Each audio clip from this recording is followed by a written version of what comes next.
Bunu koyun. Evlere karıştırmaya başlayacağım.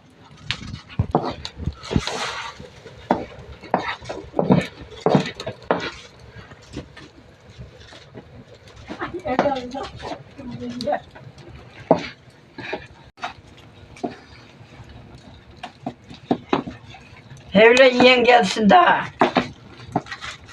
Burası neresi yenge? Sekucak. Molla Şerif'in evindeyiz. Buyursun.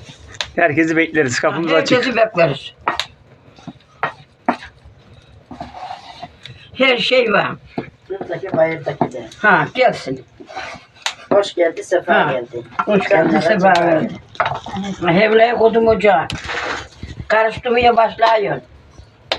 Ha, ununu kardım.